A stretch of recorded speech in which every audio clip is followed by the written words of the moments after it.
So what is quantum physics? Quantum mechanics? Basically matter के सबसे smallest particles सब atomic levels पे जो लॉज ऑफ फिजिक्स उनके फेनोमेनाज उनके फीचर्स को एक्सप्लेन करते हैं, उसकी स्टडी हम क्वांटम फिजिक्स या क्वांटम मैकेनिक्स के अंडर करते हैं। पर आखिर क्यों? क्लासिकल फिजिक्स तो थी ही, वो बड़ी चीजों पे काम करती थी, बट छोटी चीजों पे क्यों नहीं? तो इसे ऐसा समझ लीजिए जैसे तलवार और सुई। तलवार से हम बड़ी से बड़ी चीज को काट सकते हैं, लेकिन जब सिलाई करने की बारी आती है तो हमें जरूरत सुई की पड़ती है। तलवार वहां पे काम नहीं आती। वैसे ही मैटर, जैसा कि हमें पता है, हमारे चारों तरफ सभी चीजें मैटर है। Living things, non living things, natural things, celestial objects, everything around us is matter. There are 5 forms of matter: solid, liquid, gas. As of now हमें 2 और state of matter के बारे में पता है, जिनको हम प्लाज्मा एंड बोस-आइंस्टाइन कंडेंसेट बोलते हैं। और ये सभी चीजें सब एटॉमिक लेवल पे इलेक्ट्रॉन्स, प्रोटॉन्स एंड न्यूट्रॉन्स हैं। हम, आप, सूरज, चींटी, टेबल, कुर्सी, हर चीज सब एटॉमिक लेवल पे सभी चीजें इलेक्ट्रॉन्स, प्रोटॉन्स और न्यूट्रॉन्स हैं। और कुछ ऐसे फेनोमेनाज ऑब्जर्व हुए मैटर के सबसे स्मॉलेस्ट लेवल पे जिसको क्लासिकल फिजिक्स एक्सप्लेन नहीं कर रहा था, जैसे photo electric effect, black body radiation. By the end of 19th century हमने ये पाया कि ये सारे फेनोमेना को क्लासिकल फिजिक्स एक्सप्लेन नहीं कर पा रहा था। तब हमें कुछ ऐसे लॉज, कुछ ऐसे रूल्स की जरूरत पड़ी जो इन फेनोमेनास को एक्सप्लेन कर सके। बट क्या जो क्वांटम फिजिक्स क्लासिकल फिजिक्स की तरह, क्या वो भी बड़े ऑब्जेक्ट्स पे अप्लाई नहीं करता, जैसे क्लासिकल छोटे ऑब्जेक्ट्स पे अप्लाई नहीं करता? नहीं, ऐसा नहीं है। वैसे ही जैसे सुई, ऐसा नहीं है कि वो बड़ी चीजों में छेद नहीं कर सकती है, पर उसका इफेक्ट इनसिग्निफिकेंट होता है, राइट? तो क्वांटम फिजिक्स हर उस ऑब्जेक्ट पे अप्लाइड है जो हमें दिखती है या नहीं दिखती है। बस उसका रेंज, उसका जो वेवलेंथ है, वो उससे मैच करेगा क्वांटम फिजिक्स के प्रॉपर्टीज से, तो वो वहां पर सिग्निफिकेंट हो जाती है।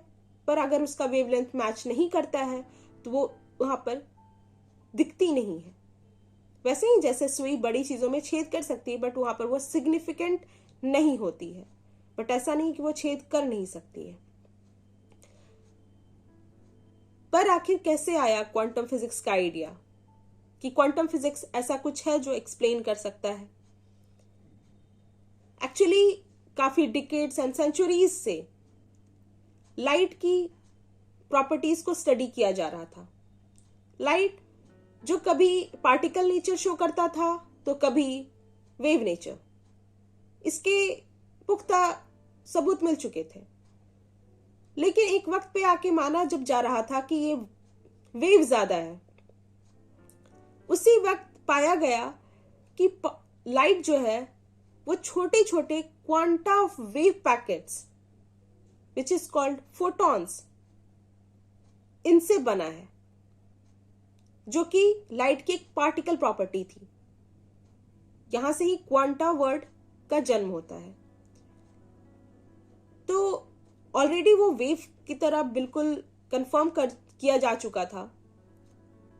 एंड देन फिर उसके अंदर ये पार्टिकल प्रॉपर्टी देखकर लोगों के दिमाग में एक ख्याल आया, साइंटिस्ट के दिमाग में, कि जैसे लाइट जो वेव था वो पार्टिकल नेचर शो कर रहा है, क्या ऐसी पॉसिबिलिटी है कि जो मैटर, जो इलेक्ट्रॉन जिसे हम पार्टिकल मानते आ रहे हैं, क्या वो भी वेव की तरह बिहेव कर रहा है, जिस वजह से जो ये फेनोमेना है, photo electric effect, black body radiation और भी बहुत सारे, ये एक्सप्लेन नहीं हो पा रहे हैं? क्या उसके कुछ ऐसे प्रॉपर्टीज हैं जो हमें मालूम नहीं है, जैसे वेव प्रॉपर्टी? तो बहुत सारे इस तरफ एक्सपेरिमेंट्स किए गए हैं। उनमें से एक था यंग्स डबल स्लिट एक्सपेरिमेंट। जब हमने उससे इलेक्ट्रॉन्स को पास कराया, और ये बहुत ही बिजार एंड मिस्टिकल क्यों होता है ये अब आप जानेंगे। जब हमने उसे पास कराया स्लिट से, स्लिट यानी कि 2 छोटे छेद, और उसे देख रहे थे, तो वो बिल्कुल पार्टिकल नेचर की तरह 2 पैटर्न बना रहा था। सामने वॉल पे एक वॉल है जिसमें 2 छेद है, उसे पास कराया तो सामने दूसरा वॉल है, उस पे वो 2 लाइन बना रहा था जो कि पार्टिकल नेचर को शो कर रहा था। बट जब उसे देखा नहीं गया जाते वक्त, मतलब एक मशीन है जिससे कि इलेक्ट्रॉन जा रहा है, उस मशीन को हमने ऑन कर दिया, उसे हम देख रहे हैं, तो वो सामने जाकर 2 लाइन बना रहा है 2 स्लिट से।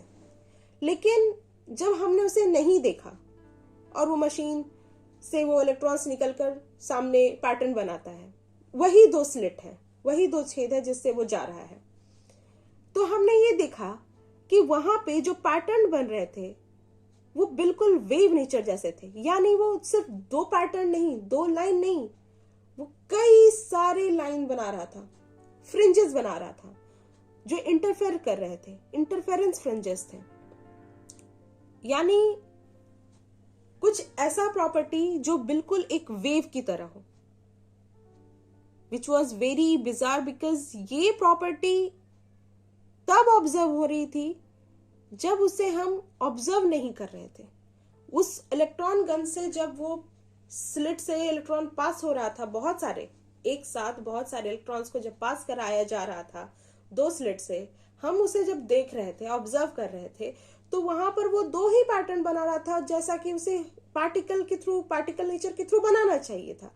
लेकिन जब उसे हम नहीं देखे और उसके बाद वो उस 2 स्लिट से पास कर रहा है, तो फिर वो वेव लाइक प्रॉपर्टी शो कर रहा था।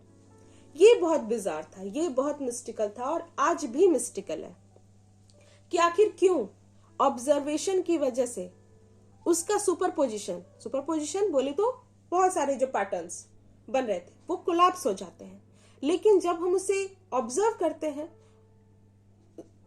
नहीं करते हैं तब वो बहुत सारे पैटर्न्स बनाता है, यानी वेव लाइक प्रॉपर्टी शो करता है। इससे ये तो कंफर्म हो गया था कि वो उसके अंदर, इलेक्ट्रॉन के अंदर पार्टिकल और वेव नेचर है, या फिर शायद दोनों में से कुछ भी नहीं, कि जो पार्टिकल भी नहीं है और वेव भी नहीं है, वो कुछ तीसरा है, but we still don't know what it is. हाँ, इतना पता है कि वो कभी वेव की तरह भी बिहेव कर रहा है तो कभी वो पार्टिकल की तरह बिहेव कर रहा है। यहां से ही हमें पता चलता है कि मैटर का सबसे छोटे लेवल पे, यानी सब एटॉमिक लेवल पे, जो electrons, protons, neutrons, photons and all the सब एटॉमिक पार्टिकल्स, यहाँ पे जो लॉज ऑफ फिजिक्स गवर्न होती हैं वो है क्वांटम फिजिक्स, जिसके अंदर हम स्टडी करते हैं कि इनमें दोनों प्रॉपर्टीज हैं, वेव भी हैं एंड पार्टिकल भी हैं। अब जरा हम एक बार फिर से उस एक्सपेरिमेंट की तरफ चलते हैं। तो ऐसा हुआ कि जब हम ऑब्जर्व करते हैं तो पार्टिकल यहां पाया गया, ओके। अब जब हम ऑब्जर्व नहीं करते हैं तो पार्टिकल यहां यहां यहां यहां यहां इन सारी जगहों पे पाया जा रहा है। फिर हम जब ऑब्जर्व किए तो फिर पार्टिकल यहां पे पाया गया। फिर जब हम ऑब्जर्व नहीं करते हैं फिर वो सारे जगहों पे पाया जा रहा है, ओके, इस पूरे रेंज में, ओके। फिर हम उसे फिर से ऑब्जर्व करने आते हैं तो फिर वो यहां पाया जाता है। फिर हम ऑब्जर्व नहीं करते हैं तो फिर वो सभी जगह है। फिर हम ऑब्जर्व कर रहे हैं तो यहां पे है। मतलब कहीं पे पाए जाने की उसकी प्रोबेबिलिटी थोड़ी ज्यादा है, इस रेंज में उसकी पाए जाने की प्रोबेबिलिटी ज्यादा है। यहां भी हो सकती है, यहां भी हो सकती है, बट जहां वो ज्यादा है वो एक पीक बनाता है, राइट, वहां एक पीक बनता है। और जहां वो नहीं पाई जा रही है वो एक ट्रॉ की तरह बिहेव करता है। सो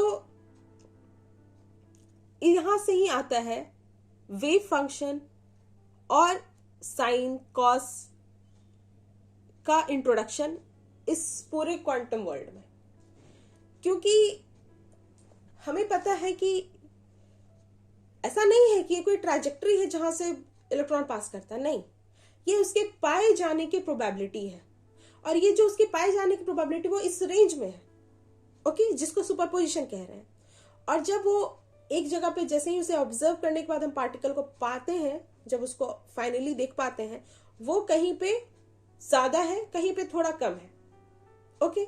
बाकी ऐसा है जैसे कि मैं घर के अंदर आई, आपने मुझे देखा आते हुए, तो मैं आकर अपने रूम में बैठ गई, ओके। पर अगर आपने मुझे घर के अंदर आते नहीं देखा और आप बाहर है, मेरे घर से बाहर है, तो आपको महसूस होता है कि इस घर के हर रूम से आवाजें आ रही हैं, ओके, हर एक रूम से आवाजें आ रही हैं, पर आपने मुझे घर के अंदर आते नहीं देखा है। तब फिर आप जब बाहर निकल कर आते हैं और मैं फिर से हर दूसरे दिन आप देखते हैं मुझे घर के अंदर आते हुए, तो फिर आपको बिल्कुल महसूस होता है कि इस घर के एक ही रूम में एक इंसान है। बट फिर आप किसी अगले दिन आप फिर मुझे आते हुए घर के अंदर नहीं देखते हैं, फिर आपको महसूस होता है कि इस घर के हर रूम से कुछ एक्टिविटी एक साथ हो रही है और इस घर में सिर्फ एक ही इंसान मौजूद है, इवन देन। तो यही है वो बिजार, ये मिस्टिकल प्रॉपर्टी हमारे इलेक्ट्रॉन्स की, हमारे सब एटॉमिक लेवल पे, कि वो जब उसे देखा जाता है तब वो बिल्कुल पार्टिकल नेचर की तरह बिहेव होता है, लेकिन जब उसे ऑब्जर्व नहीं करते हैं तब वो सुपर पोजिशन ऑफ स्टेट्स में होता है, यानी वो एक साथ हर जगह होता है। थोड़ी ज्यादा प्रोबेबिलिटी होती है कहीं पे पाए जाने की, थोड़ी कम। और ये कब पता चलती है? जब जैसे कि रूम से आने के अंदर बहुत प्रोबेबल चांसेस है कि मैं आकर रूम में, जब आपने मुझे देखा तो मैं इस रूम में ज्यादा मिलूंगी, दूसरे रूम्स में जाने की प्रोबेबिलिटी है बट कम है, बट इस रूम में आने की ज्यादा है। हाँ, मुझे आप नहीं देख रहे तो फिर मेरे होने की प्रोबेबिलिटी तीनों रूम्स में इक्वली प्रोबेबल है।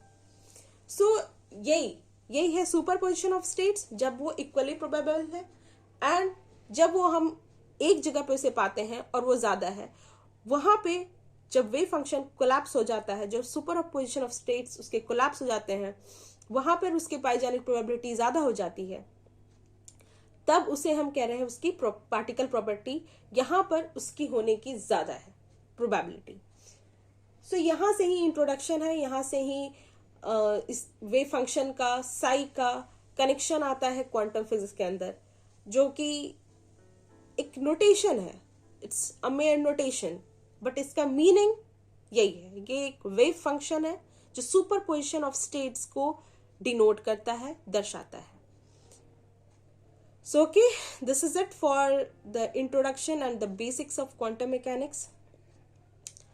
अगली आने वाली वीडियोस में मैं और भी चीज़ें जो भी मैं पढ़ रही हूँ अभी भी और जो मैंने अब तक पढ़ा है, उसके थ्रू क्वांटम फिजिक्स की दुनिया को हम और एक्सप्लोर करेंगे।